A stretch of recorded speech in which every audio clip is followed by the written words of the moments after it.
할렐루야. 주님을 사랑합니다. 사도 바울이 사역 말기에 감옥에 2번을 갇혔습니다. 로마 감옥에서 첫 번에 갇힌 그 감옥 안에서 4개의 서신을 쓰게 되는데 그것이 바로 에베소서, 빌립보서, 골로새서, 빌레몬서입니다. 에베소서에서는 사도 바울이 그 내용 안에서 2번의 기도를 하게 됩니다. 오늘은 2번째 기도에 대해서 함께 나누고자 합니다. 이러므로 하늘과 땅에 있는 각 족속에게 이름을 주신 아버지 앞에 무릎을 꿇고 비노니 그 영광의 풍성을 따라 성령으로 말미암아 너희 마음속에 속사람이 강건하게 하옵시며 믿음으로 말미암아 그리스도께서 너희 마음에 거처를 정하게 하시옵고 너희가 사랑 가운데서 뿌리가 박히고 터가 굳어져서 모든 성도와 함께 지식에 넘치는 그리스도의 사랑을 알아 그 넓이와 길이와 높이와 깊이가 어떠함을 깨달아 하나님이 충만하신 것으로 너희에게 충만하게 하시기를 구하노라. 우리에게 행하시는 온갖 능력을 따라 우리의 구하는 것이나 생각하는 것에 넘치도록 능히하실 이에게 교회 안에서와 그리스도 예수 안에서 영광이 영원 무궁하기를 원하노라. 이렇게 말씀하고 있습니다. 이렇게 사도 바울의 이러한 기도는 우리에게 이 에베소서가 너무나 중요하기 때문에 그 너무나 중요한 것을 2번의 기도를 통하여 교회를 향하여 계속 우리에게 기도를 하라고 권면하고 있는 것입니다. 사도행전 에베소 4장 11절에서는 그가 혹은 사도로 선지자로 복음 전하는 자로 목사와 교사로 주셨으니 이는 성도를 온전케 하며 봉사의 그 사역의 일을 하게 하고 그리스도의 몸을 세우려 건축하게 하려 하심이라 이렇게 말하고 있습니다. 교회 안에서 우리는 많은 직분이 있습니다. 그 직분 가운데 우리가 행하고 있는 것입니다. 사도, 선지자, 복음 전하는 자, 목사, 교사 이렇게 직분이 있습니다. 이런 직분에 따라서 각자 맡은 부분을 충실히 수행할 때 우리는 그 교회가 건강하게 되는 것입니다. 고린도서 12장 28절로 31절에서는 이렇게 말하고 있습니다. 그가 교회 몇을 세우셨으니 사도요, 선지자요, 교사요, 능력을 행하는 자요, 또 병 고치는 은사를 가진 자요, 또 다스리는 자, 또 서로 돕는 것, 그리고 방언을 말하는 것 이렇게 말하고 있습니다. 그러고 나서 다 사도겠느냐? 다 선지자겠느냐? 다 복음을 전하는 자겠느냐? 다 방언을 말하는 자겠느냐? 이렇게 하면서 각각 자기의 은사에 따라서 충실히 수행할 것을 말씀하고 있습니다. 하나님이 우리에게 주신 각자의 은사에 따라서 충실히 행할 때 그러한 충실함으로 말미암아 우리는 열심히 주님께 봉사를 하고 있는 것입니다. 그러나 많은 사람들이 자기의 받은 이런 은사를 놓고 다른 한 것에 관해서 크게 보이기 때문에 그걸 취하려고 같이 하려고 하는데 주님은 분명히 언급하는 것은 다 사도겠느냐, 다 방언을 말하는 자겠느냐 이렇게 말하고 있는 것입니다. 이렇게 우리는 이 사도나 선지자나 복음전하나 목사나 교사나 병 고치는 은사나 방언을 말하는 모든 사람들의 각각 능력에 따라서 은사에 따라서 충실히 수행할 것을 권면하고 있습니다. 그래서 그 영광의 풍성을 따라 성령으로 말미암아 너희 속사람을 능력으로 강건하게 하시오며 우리의 속사람은 어떤 사람입니까? 성령으로 말미암아 성령이 우리 안에 들어와서 우리의 연합된 영, 사람의 영과 성령이 합해서 그것이 바로 속사람이라는 것입니다. 이 속사람이 능력으로 강건하게 되는 것은 매일매일 우리가 그 생명을 받아들이는 데 있습니다. 우리가 이 썩어질 육신으로 해서 아침, 점심, 저녁, 밤참, 내일, 모레 계속해서 죽는까지 먹고 있습니다. 그러나 우리 속사람을 위해서는 얼마나 많은 투자를 하고 계십니까? 이 속사람은 바로 우리가 강건에 대한 그 원인이 요한복음 10장 10절에서는 인자가 온 것은 양들로 생명을 얻게 하고 더 풍성히 얻게 하리라 할 때 우리는 속사람 안에서 자라고 강건하게 될 필요가 있음을 볼 수 있습니다. 그리고 나서 믿음으로 말미암아 우리 안에 주님이 거처를 정하게 하옵시고, 우리가 거처를 정하는 이런 부분에 있어서 주님이 우리 안에 집을 만드신다는 것입니다. 우리의 집이 크냐 적으냐, 좋으냐 나쁘냐, 사실 우리가 겉으로 보는 집을 갖고 얘기하는 것보다는 내 안에 주님이 어떠한 집을 만드시는 거에 관해서 더 마음이 쓰여져야 합니다. 그런 부분에서 우리 안에 주님이 거처를 정하고 그 안에서 우리 모두를 강건하게 하고 우리를 강화시키는 것입니다. 우리가 다 그 안에 성령을 따라 운행하고 움직이는 자들이라는 것을 알 수 있습니다.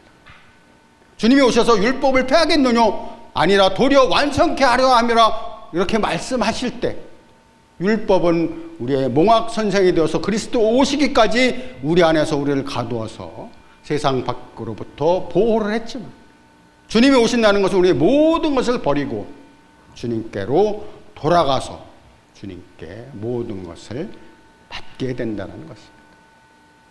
그러고 나서 너희가 사랑 가운데서 뿌리가 박히고 터가 굳어져서 모든 지식에 넘치는 그리스도의 사랑을 알아. 우리의 이러한 사랑은, 그 뿌리가 박히고 터가 굳어진 그 뿌리는 그리스도 안에 깊숙이 뿌리를 박는 것입니다.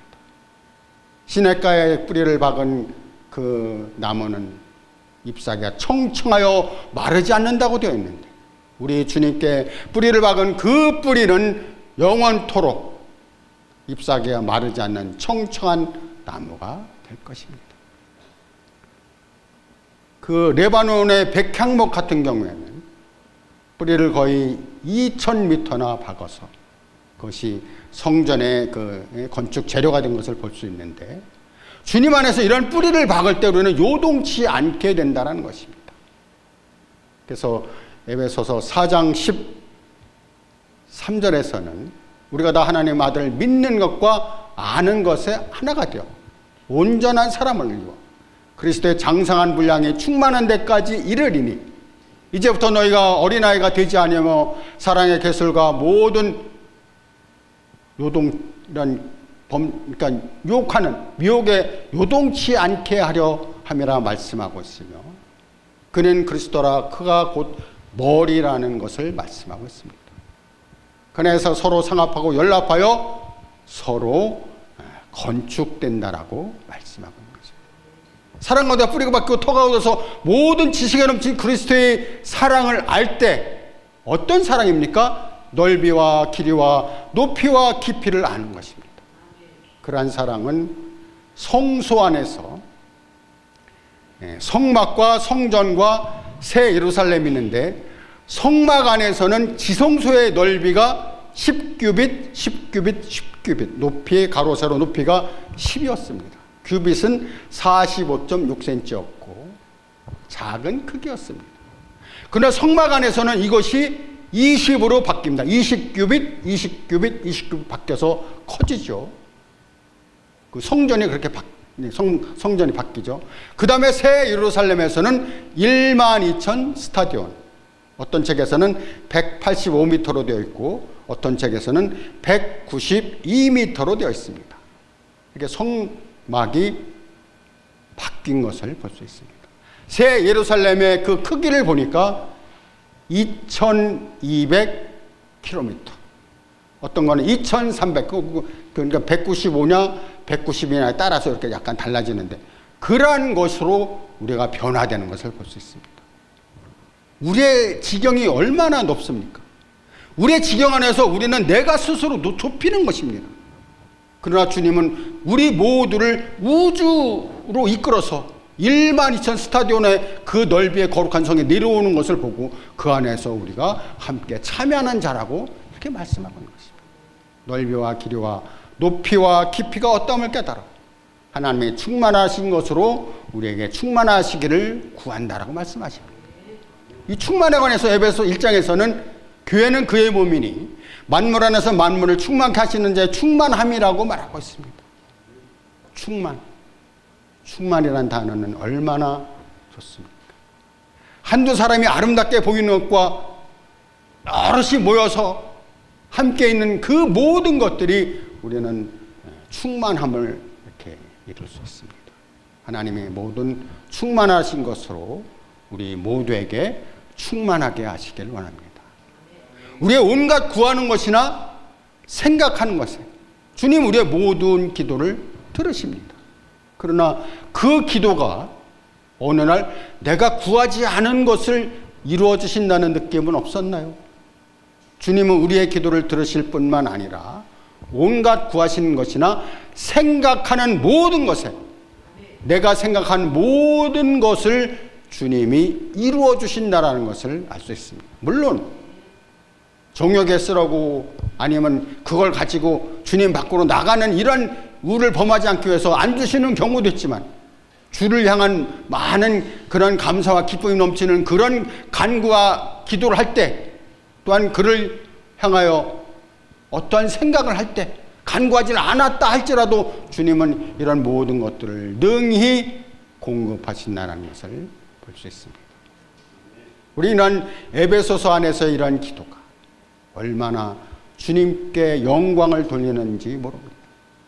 우리가 온갖 구하는 것이나 생각하는 것에 넘치도록 능히 하실 예게 교회 안에서와 그리스도 예수 안에서 영광이 되도록 영원 무궁하기를 원하노라. 사도 바울은 항상 생각하면서 자신을 그렇게 얘기하지 않았습니다. 그리고 교회, 그리스도의 몸 모든 것을 얘기합니다. 교회는 그의 몸이니 얼마나 높은 말씀입니까? 고린도서 12장 12절에서는 몸이 하나인데 많은 지체가 있고 몸에 지체가 많으나 한 몸임과 같이 그리스도도 그러하니라 이렇게 말씀하고 있습니다. 그러니까 그러한 몸에 관한 이러한 부분들이 우리가 조금이라도 인식이 되어져 있다면 우리는 이러한 아까 우리 목사님이 말씀하신 그런 것에서 우를 범하지 않는 그러한 결과를 갖게 될 것입니다. 그리고 나서 고린도전서 14장에서는 그러므로 어찌할꼬 형제들아 너희가 각각 모일 때 찬송시도 있으며 가르치는 말씀도 있으며 계시도 있으며 방언도 있으며 통역함도 있으며 모든 것을 질서대로 차례대로 하라는 것입니다. 우리는 실로 너무나 중요한 시기 안에서 너무나 중요한 때를 갖고 있습니다. 주님이 오실 날이 거의 가까이 와서 문 밖에 계시는 이런 시점에서 과연 우리가 무엇을 하고 있는가? 그때가 바로 롯의 때와 같고 노아의 때가 같다라고 말하고 있습니다. 그들이 무엇을 했습니까? 사고 팔고 집을 짓고 먹고 마시고 장가들고 이렇게 한 그런 상황에서 하지 말라는 게 아니죠. 우리는 분명히 봐야 됩니다.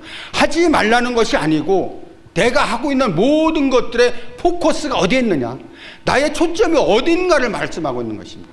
모든 것을 하되 나의 초점은 항상 주를 향하여 그리스도가 나에게 말씀하시는가 명령하시는가 그것을 바라보고 살아야 된다는 것입니다. 롯의 처를 생각하라. 주님 오시는 그날에 우리 그날 가까운 이때에 롯의 처를 생각해야 되는 것은 롯의 처가 소돔과 고모라 성에서 천사들에 이끌려서 빠져나갈 때 절대로 뒤를 돌아다 보지 말아라.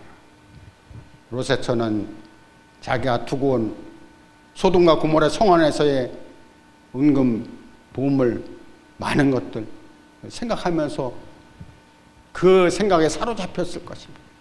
그러고 나서 명령을 어기고 뒤를 돌아다 본 거로 부끄러움의 대명사인 소금기둥이 된 것을 볼 수 있습니다. 이렇게 우리는 이러한 바울의 기도, 우리의 그리스도의 몸을 건축하는 이러한 부분에서 우리는 항상 우리의 마음이 있어야 될 것입니다. 에베소서 2장 20절에서는 이렇게 말합니다. 너희는 사도들과 선지자들의 터 위에 세우심을 입은 자라. 그리스도 예수께서 친히 모퉁이 돌이 되셨나니. 모퉁이 돌이라는 것을 많이 나옵니다. 성경 여러 곳곳에 나옵니다.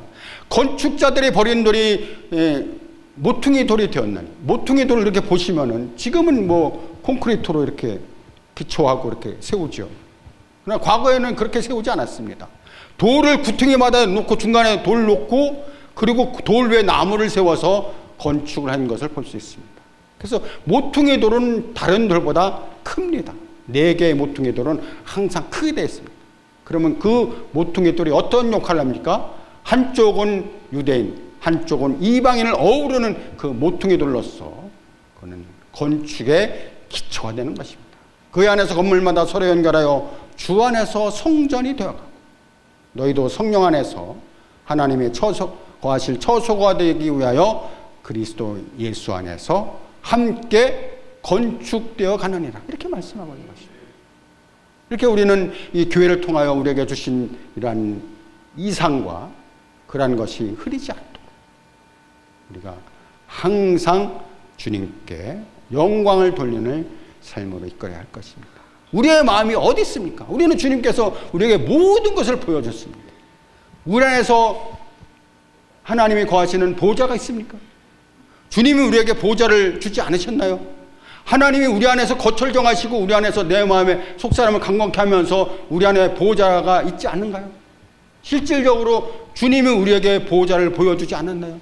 에베소 4장에 보면은 보좌가 있고 그 위에 무지개가 있고 그 위에 보석과 강종들이 있고 그렇게 보좌를 보이시고 22장에서 내게 생명수의 강을 보였다. 그 보좌부터 도도하게 흐르는 정금길 가운데 흐르는 생명수의 강이 있고 이런 모든 것들이 우리를 통제하고 이끄신다는 것을 볼 수 있습니다. 내 안에 주님을 향한 그런 열정과 주님을 위한 그런 사랑과 그리스도의 몸을 함께 건축하기 위한 모든 것들이 있는가? 내가 가진 개개인의 이런 사사로운 것에 매이지 않고 우주를 향한 그 넓으신 주님의 뜻을 나는 내 자신이 스스로 좁히지 않았는가? 이런 것을 한 번쯤 생각해 보면서 사도 바울의 기도를 다시 한번 음미하는 우리 모든 사역자님들이 되시기를 주의 이름으로 축원합니다. 기도하겠습니다.